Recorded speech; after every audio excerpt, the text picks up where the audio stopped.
Olá, nerds, geeks e afins! Estamos todos aqui à deriva para conferirmos o segundo episódio da primeira temporada da série Anéis de Poder, exibido na Amazon Prime Video.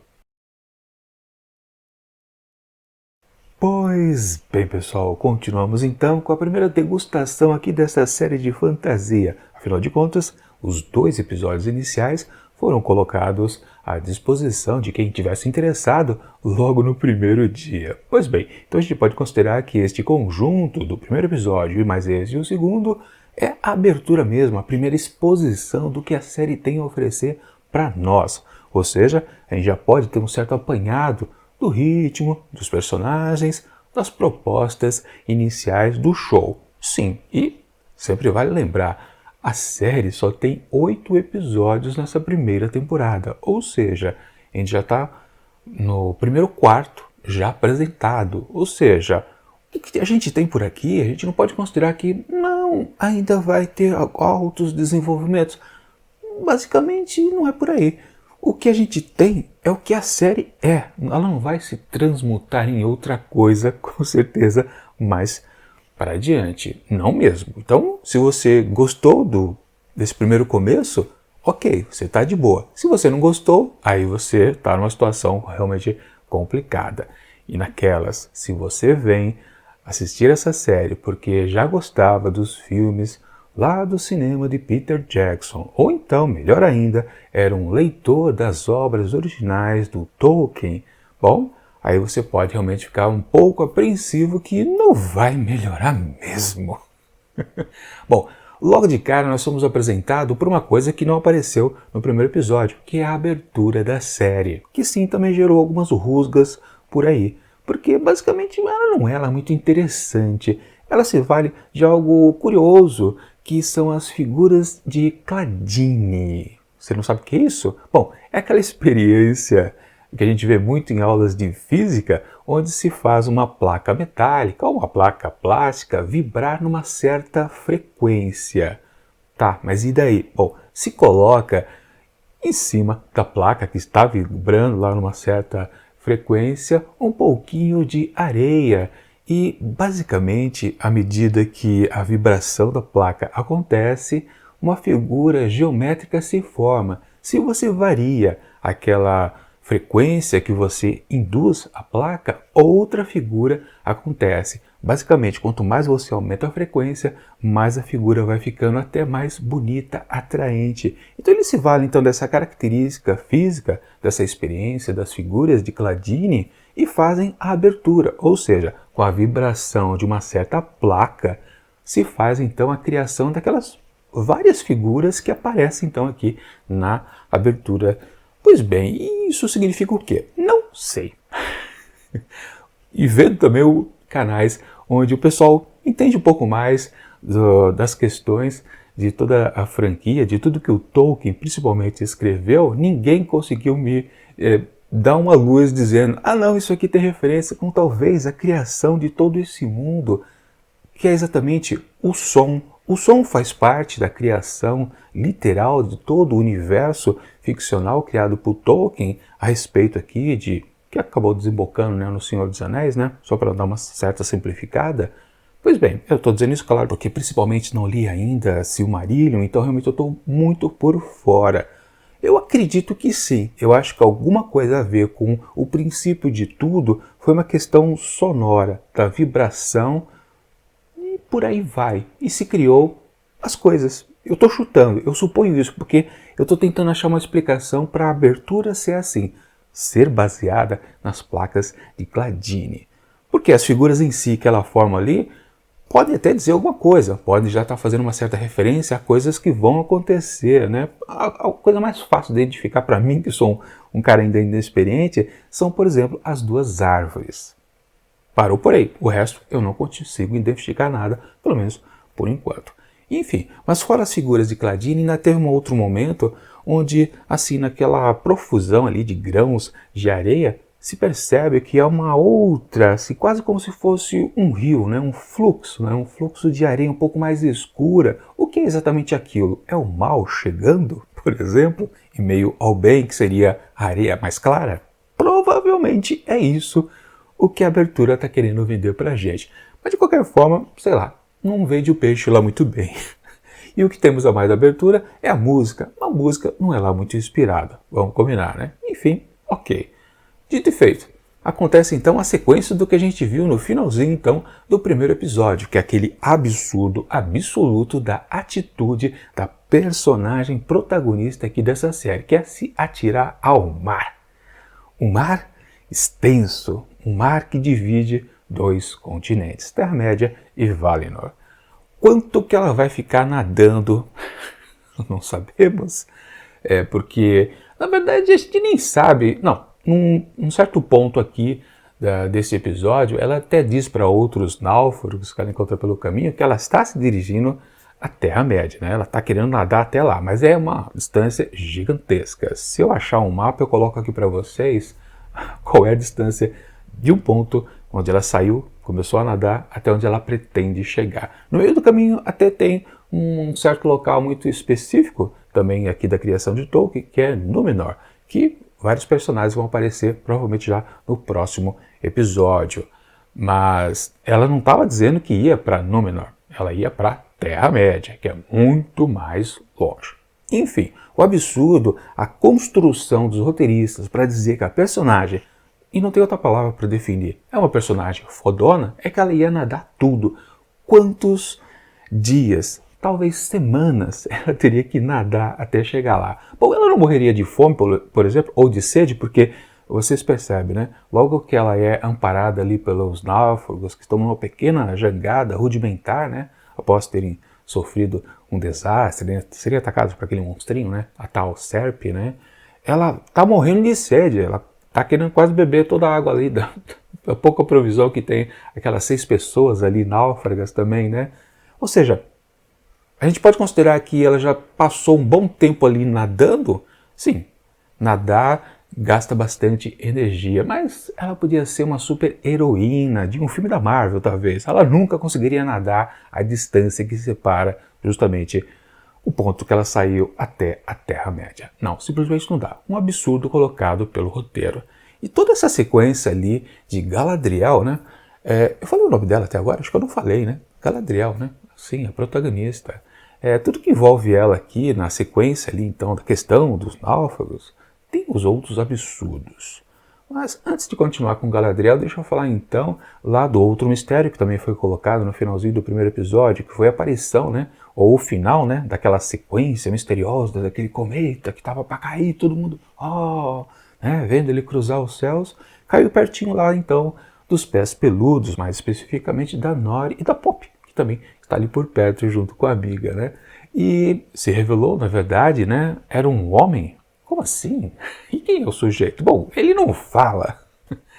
Todo mundo está apostando, tem duas possibilidades. Ou ele é o Gandalf, ou ele é o próprio Sauron. Basicamente isso. Acho que ninguém está apostando em outras figuras. Pode até ter uma terceira, realmente. Mas não, né? Do jeito que ele está meio que se mostrando, embora, eu confesso para vocês, eu acho que está muito enrolada essa situação dele não saber nada. Quantos episódios ele vai até começar a abrir a boca e falar como gente? Por que ele está atordoado? Qual o motivo? Não sei. Existe explicação já em história prévia, que eu também não li. O problema é que a série em si, ela tem que servir de apoio para quem não tem informação a respeito dos livros. Ela tem que oferecer algo que a gente consegue. Tá, interessante. Por enquanto, a gente só está vendo a história de um maluco que caiu dos céus. A gente só tem conexão com aquilo pelas coisinhas engraçadinhas de Nori e Pop. Acabou por aí, não tem mais outra coisa a ficar, tá, interessante, deixa eu acompanhar, estou muito curioso. Não dá para dizer que você está curioso por causa daquela situação específica. Pelo menos para mim, não agradou em nada. Na verdade, é um problema que a gente já pode dizer a respeito das várias sequências aqui diferenciadas que temos aqui nesse segundo episódio. Uma coisa melhorou pelo menos. O primeiro tinha um aspecto mais arrastado, a narrativa era muito lenta. Aqui ela está um pouquinho mais dinâmica, só que aí ele está até talvez do movimento arriscado, trocando entre as situações possíveis a todo momento, não se fixando durante muito tempo. Ou seja, é quase o oposto do que a gente tinha antes. Se era muito lentidão na primeira oportunidade, aqui no segundo episódio a coisa está acelerada talvez até demais. A gente não consegue se conectar muito, de repente já mudamos para outra localidade e outros personagens. E não, em nenhuma das partes tem aquela coisa que você fala, caramba, passa logo isso que eu quero já ver a outra parte. Não estamos nessa situação ainda. Coisa que acontece, claro, quando a gente consegue se envolver com os personagens. E por enquanto, eu não sinto conexão com ninguém. Com a protagonista, então, eu nem não quero me aproximar. É chata pra dedéu. Mas enfim, fechando a questão então ali daquele sujeito que caiu, eu aposto que ali o cara é o Gandalf. E no finalzinho ele acaba se valendo lá dos vagalumes, né, que estavam nas lanternas lá das pés peludos, e ele faz uma representação ali de uma certa constelação, que é a mesma que a Galadriel está vendo quando ela ainda não começou a nadar, né? Ela está olhando para cima, se lembrando provavelmente daquele papo furado que o irmão passou para ela. Eu esqueci de dizer isso, né? A série começou com um diálogo ridículo, né? Uma oratória sem pé nem cabeça. Que é aquele papo, né, de por que a pedra afunda, por que o barco fica flutuando, é questão da luz, porque um está olhando para cima, outro está olhando para baixo. Uma coisa simplesmente medonha, que não tem sentido. Você pode até dizer, não, tem sentido, foi por esse motivo que ela pulou nas águas, né, não quis voltar para Valinor. Enfim, você pode até forçar, e até na conexão que agora se faz no segundo episódio, né, que é justamente a constelação que ela está vendo lá em cima, é a mesma que o suposto Gandalf também mostra para as pés peludos. Mas é muita forçação de barra querer dizer que aquela oratória do irmão de Galadriel, era uma coisa boa de ser ouvida. Realmente era uma bela de uma porcaria aquele texto, vamos combinar, né? Enfim, antes de voltar para Galadriel de novo, né? Vamos passar então para qual outro momento? Vamos para o elfo, o Arindor? Não, como é que é o nome dele? Caramba, esqueci o nome dele de novo. Enfim, o elfo silvestre, vai aparecer o nome dele aqui embaixo, não decorei ainda, né? E também a moçolha que ele está apaixonado, né? Eu esqueci de dizer também, isso aí que eu fiz do primeiro episódio, que existe aquele flerte entre os dois, mas é uma coisa que parece que unânime. Não tem química entre os dois atores. Não rola, a gente não fica com a sensação, caramba, coisinha fofa, né? Pô, vamos torcer, né? Vamos shippar os dois. Não tem, porque é uma certa frieza, principalmente, né, do elfo ali e a humana, não sei, não tá rolando química para falar a verdade, né? E a situação também que eles se colocam é esquisita. Eu também não falei da vaca que soltou aquele leite completamente dantesco, né, que serviu de referência para o elfo perceber que há algum problema por aqui, não posso mais voltar também para Valinor. Enfim, todo mundo também achou que foi uma situação bem forçada, né? Tá lá, ele podia ter a sensação que a vaca estava com algum problema, que o mal podia estar ali dentro do animal, mas, caramba, o método, a prova, digamos assim, né, foi ele apertar lá o Uber da vaquinha e sair aquela coisa nojenta. Foi uma forçação de barra, né? Realmente ele podia ter uma sensação, uma vibração, sei lá o quê. Bom, ele é um elfo, ele não precisa fazer uma verificação aqui que um humano poderia até talvez fazer, mas por quê, né? Enfim, ele é veterinário, sei lá, por que ele teve a ideia de apertar o úbero da vaca, não sei.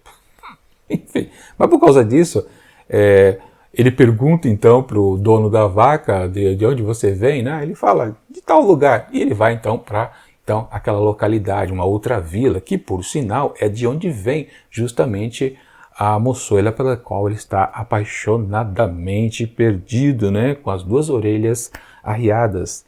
Enfim, qual é o nome dela também? Browning, acho que é o Browning, né? O filho dela acho que é Tel, né? É isso? Ou algo parecido, também não importa, né? Eu esqueci também de falar na resenha anterior que ele achou lá aquele objeto, que no primeiro momento, confesso para vocês, eu não identifiquei que era uma espada, né? Apenas ali o cabo da espada, porque realmente, enfim. Mas tinha lá o tal do sinal, aquela marca do Sauron. Mas enfim, antes de a gente voltar até esse ponto da espada, né? O que vale? Que então o elfo, e junto com a moçoila, sua amada, por que ela foi junto? Não sabemos. Claro, ela disse, bom, eu vim de lá, né? Tô curiosa. Por que não ir? E aí também já tem uma situação estranha, né? Que foi uma coisa que ficou bem constante aqui nesse episódio e diz que o roteiro também tem os seus pontos fracos, que é exatamente, tá, eles vão para alguma localidade, eles partem andando e chegam lá em tal local. Qual é a distância exata? Parece que é um pouquinho longe, ou mais ou menos, o cara veio com a vaca de lá, né? Talvez não foi uma grande distância, mas ele estava procurando uma curandeira, então lá não tem curandeira. Enfim, ok, vai. E lembrando de novo, né? Quem matou a charada do problema da vaca não foi a curandeira, foi o elfo. Mas enfim. Eles chegam então lá na outra cidade e acabam encontrando ela completamente arrasada, né? As casas destruídas, algumas incendiadas. E cadê os corpos das pessoas que lá habitavam? Sumiram. Existem pelo menos alguns animais mortos por ali, mas fica aquele mistério, o que aconteceu? Como assim?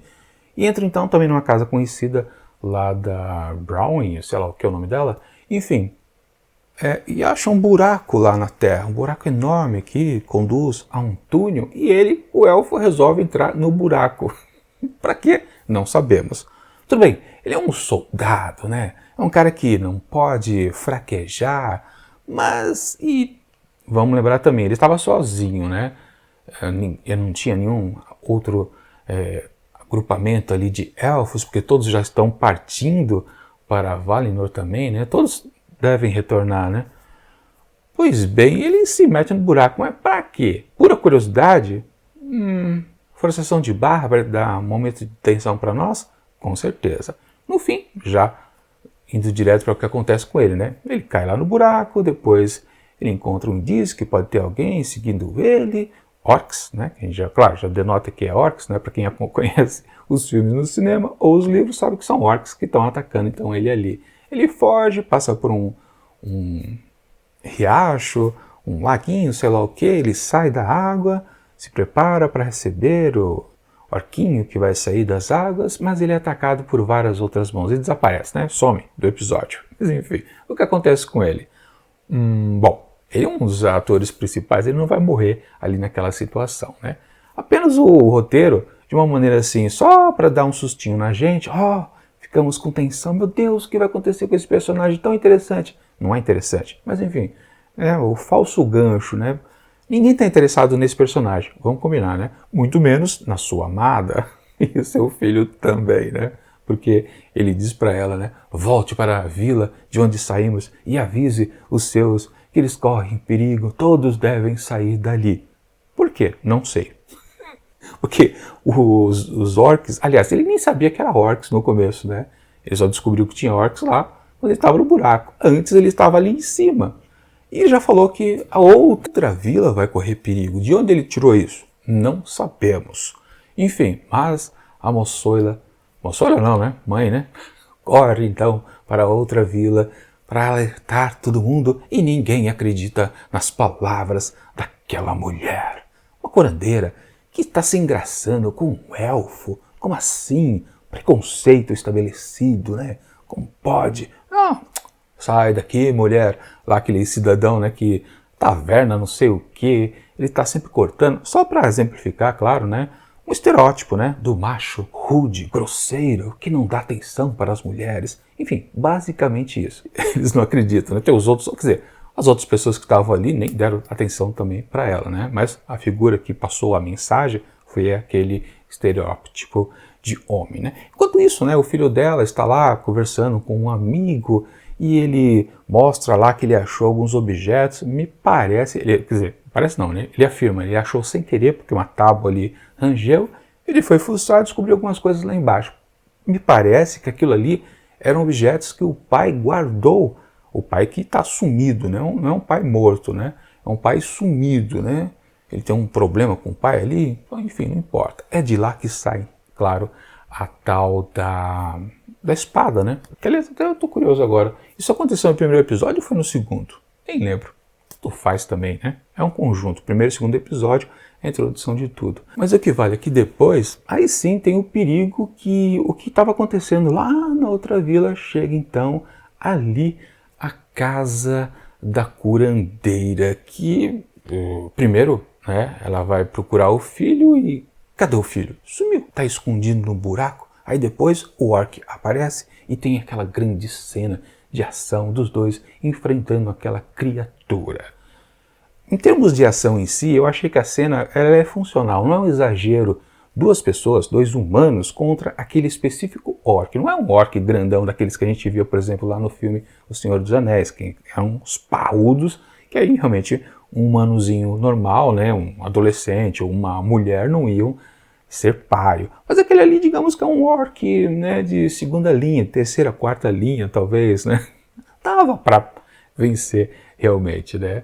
A ação é até que interessante. Há uma construção ali que realmente você consegue consegue acreditar que realmente os dois conseguem vencer aquele cidadão ali, vilãozinho meia boca, porque primeiro recebe um golpe, depois ele se enrosca lá com, acho que é um serrote que ela ataca nas costas dele, ele se engancha ali nas madeiras do celeiro, acho que é um celeiro ou é a casa deles, não sei exatamente em que situação que eles estão ali, acho que é um celeiro mesmo, né? Enfim, não importa. O que vale que depois o garoto consegue enfiar uma corda no pescoço lá da criatura, tá quase enforcando, mas ele consegue cortar porque ele tem aquelas unhas super afiadas.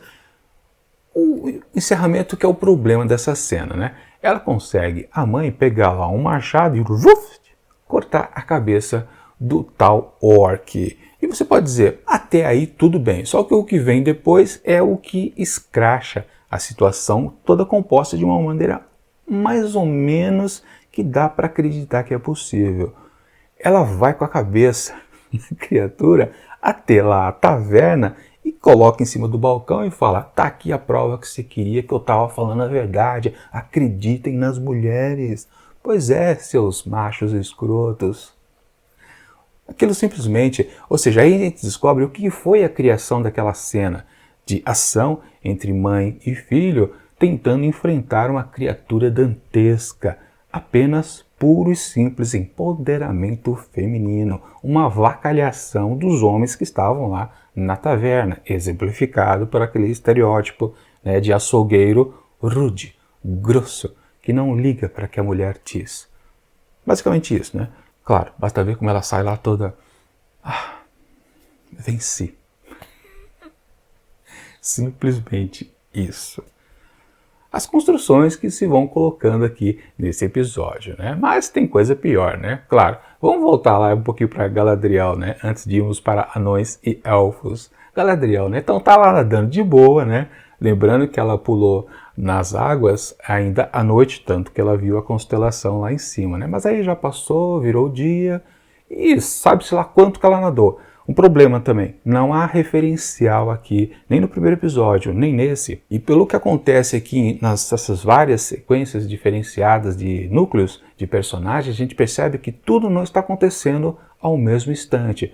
Pode ter alguma questão de dias, semanas e até meses. Tá tudo fora de sincronia, digamos assim. Mas de qualquer forma, ela nadou para Dedel, foi socorrida lá pelos náufragos, os 6 náufragos naquela balsa improvisada. E logo que ela estava ali, né? Bom, ela foi defenestrada de maneira bem rápida, né? Alguém percebeu que ela tinha as orelhinhas de elfo, né? Então ela já foi jogada para as águas de volta, né?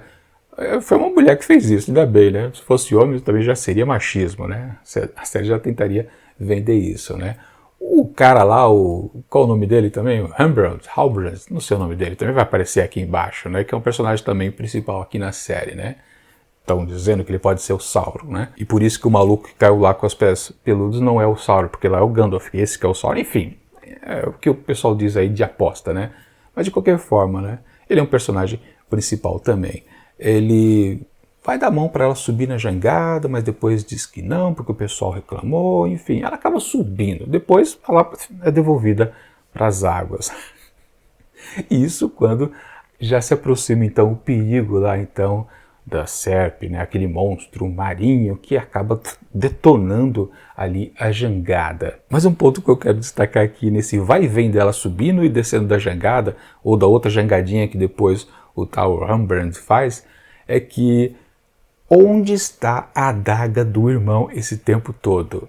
Primeiro, quando a gente vê ela nadando lá no mar, me parece que ela não está segurando a adaga. Porque se estivesse segurando, ficaria um pouco difícil dela, né, poder nadar. Mas quando ela sobe, efetivamente, na jangada, em todas as vezes que ela está dentro da jangada ou da outra pequena jangada, nós não vemos a dita cuja, onde que ela enfiou a espada do irmão.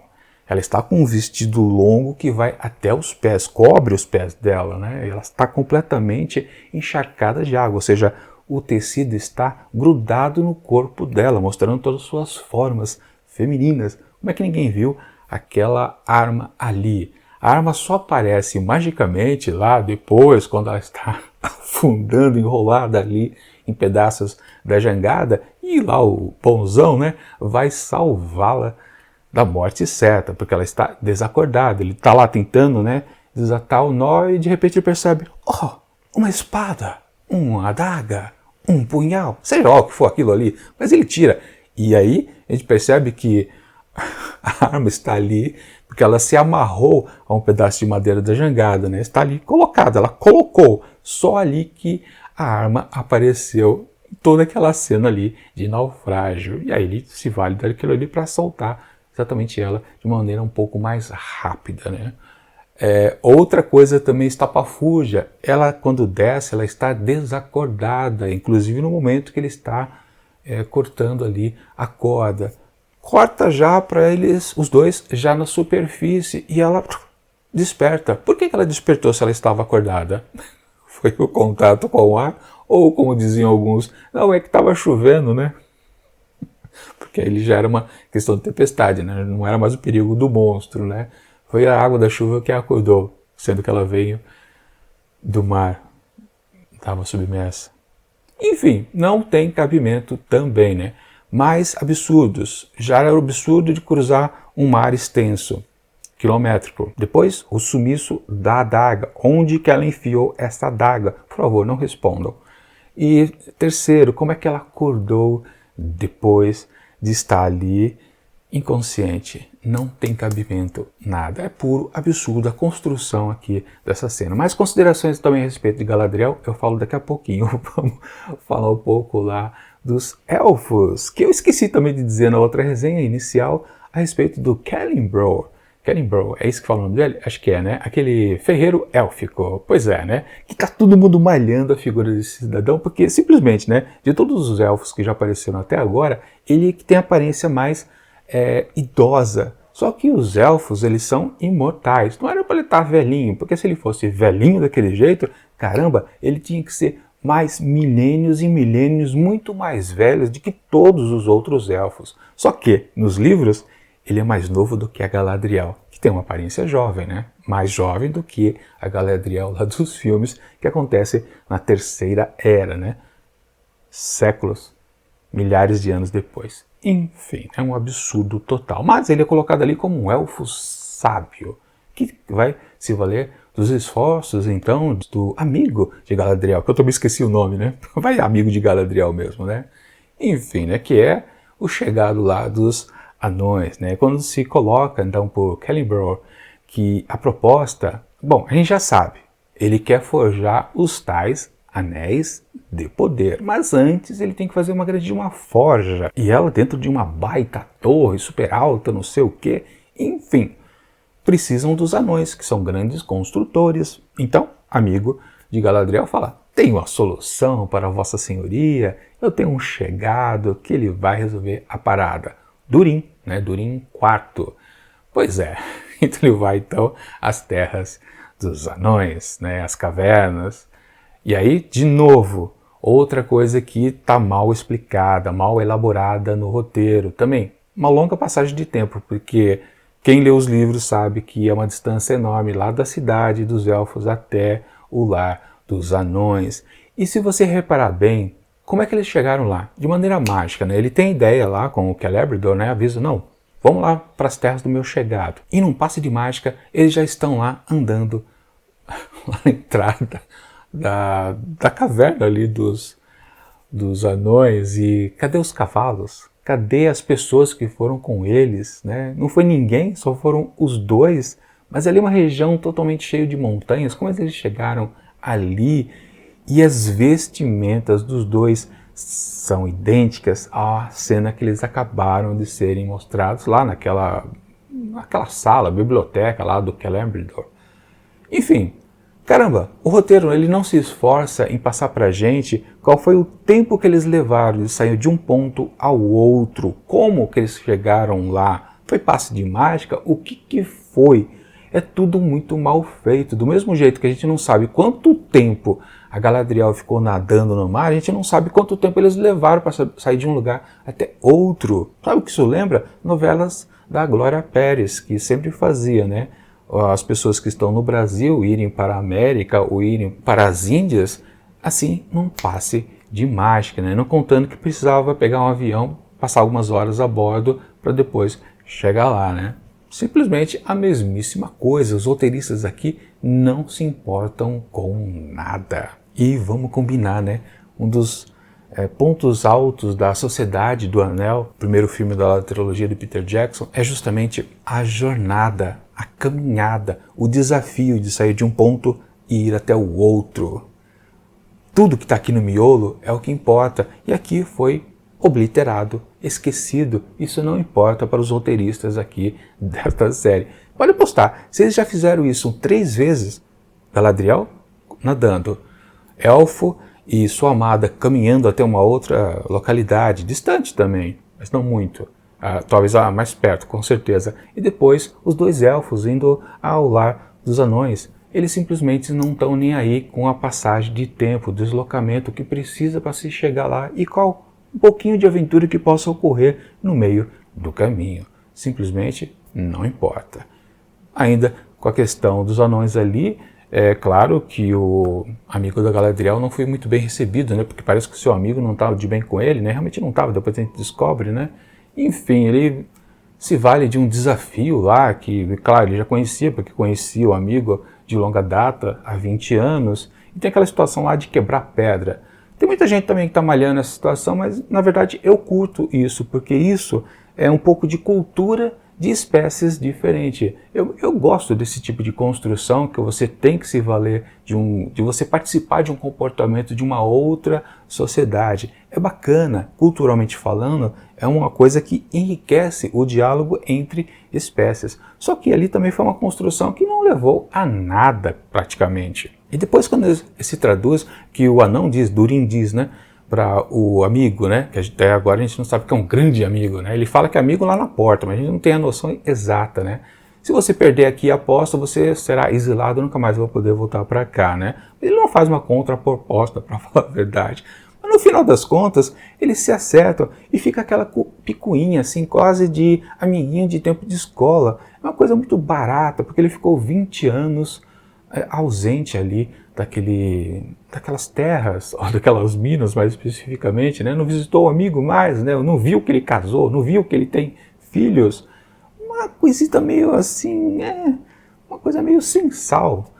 A cena acho que foi mal construída, o contexto na verdade, não a cena, né? O contexto foi mal construído. E quando entra a esposa lá de Durin, aí a coisa fica mais chata ainda, porque fica mais arrastado, porque aí precisou dar espaço para ela, e que vocês podem apostar, ela vai ser muito enfatizada nos próximos episódios, afinal de contas é uma personagem feminina, né? Para depois se chegar ao ponto que é o que a gente estava esperando. Ele foi lá convencer o amigo a ajudar na construção da tal Torre da Forja. Depois de muito tempo é que isso vem à baila e, claro, se acerta. Ou seja, para que tanta enrolação para chegar em ponto nenhum? Pois é, isso não é exatamente o que aconteceu lá na questão lá dos pés peludos, na primeira aparição da Rory e da Poppy, quando tinha lá o tal lobo feroz junto com criancinhas, aquela tensão colocada também não serviu de nada. A série sempre vai se valer disso, pelo menos uma vez em todos os episódios, fazer com que a gente pense, caramba, vai dar ruim, e na verdade não vai acontecer nada. Outra coisa meio parecida com isso, voltando um pouco para Galadriel, é exatamente na questão lá daquele bicho marinho, né? Aquela ameaça ali que destruiu a embarcação e provavelmente comeu aquelas 5 outras pessoas, né? Porque salvou um, né? Naquele momento, ela foi vendida como uma guerreira capaz de matar bestas. E quando ela mergulha e ela vê a criatura por baixo da superfície, fica bem claro que ela vê a barbatana, então, lá da Serp, e tem uma lança espetada. Eu fiquei com a nítida sensação, caramba, ela vai nadar velozmente ali por baixo d'água mesmo, vai pegar essa lança e vai cravar ali no olho, por exemplo, da criatura marinha. Algo parecido, ou seja, que ela ia matar. Na verdade, não. Ela, tava nem se lixando para eles. Ela foi embora. Ela começou a nadar velozmente e picou a mula dali, literalmente. E curioso, né? Depois ela passou o maior sabão naquele outro sujeito, né? O tal do Rambler de alguma coisa. Enfim, justamente falando a mesma coisa. Você deixou os seus amigos para trás. Que tipo de pessoa você é? Filha, o que foi que você fez antes dele? A mesmíssima coisa. Que moral, né? Mas aquela, né? Ela é a protagonista do show, ela pode dizer o que ela quiser, afinal de contas, ela é a pessoa mais eficiente do mundo, né? É Galadriel, a Toda-Poderosa. Ou simplesmente a personagem mais insuportável aqui desta série. E acho que só para fechar também a parte da Galadriel e tudo o que dá para dizer a respeito desse episódio, é que depois que ela é salva lá pelo outro náufrago, eles são encontrados por um barco, né? E a gente já sabe, claro, que é um barco de Númenor, né? Porque realmente ela não queria nadar até Númenor, mas ela queria nadar até a Terra-média, mas serão salvos pelos Númenóreanos. Basicamente isso, né? Pois é. Enfim, acho que é só isso que tinha aqui nesse episódio, não tem nada demais. Um episódio, como eu disse, ele tem um ritmo mais acelerado, mas também acaba pecando justamente por causa disso, porque ele fica pulando de localidade para localidade, né, grupo de personagens, e acaba não fixando uma situação bem definida. Há uma coisa também que muita gente apontou e é fácil realmente perceber, né? Se fica pulando em vários locais e você não sente a localidade. Por exemplo, você passa por cidades e você não vê a população dessa cidade. No máximo a gente viu um grupo de pessoas, por exemplo, lá dentro da taverna, onde a mulher chegava com a cabeça do orc. É um grupo de pessoas ali. Como também no episódio anterior, quando a gente viu lá os mandos do rei, né? Era uma consagração àqueles heróis que voltaram vivos, né, da sua missão. Era uma coisa que se devia colocar para todos os elfos, mas só também tinha meia dúzia ali naquela floresta, né?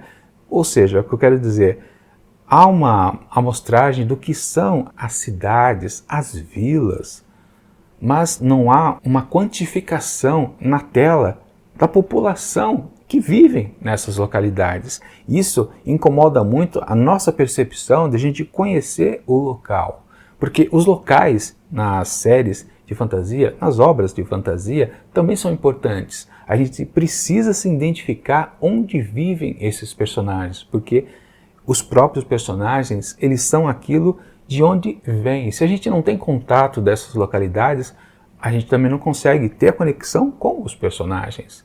Isso falta muito aqui nessa série e é uma coisa meio que básica em todas as séries de fantasia, seja na TV, nos livros ou no cinema. Explorar de onde vem todo mundo. Basta fazer um comparativo com a série que estreou agora recentemente, A Casa do Dragão, da continuação de A Guerra dos Tronos. As cidades, elas são muito bem colocadas naquela série antiga, na nova também que estreou.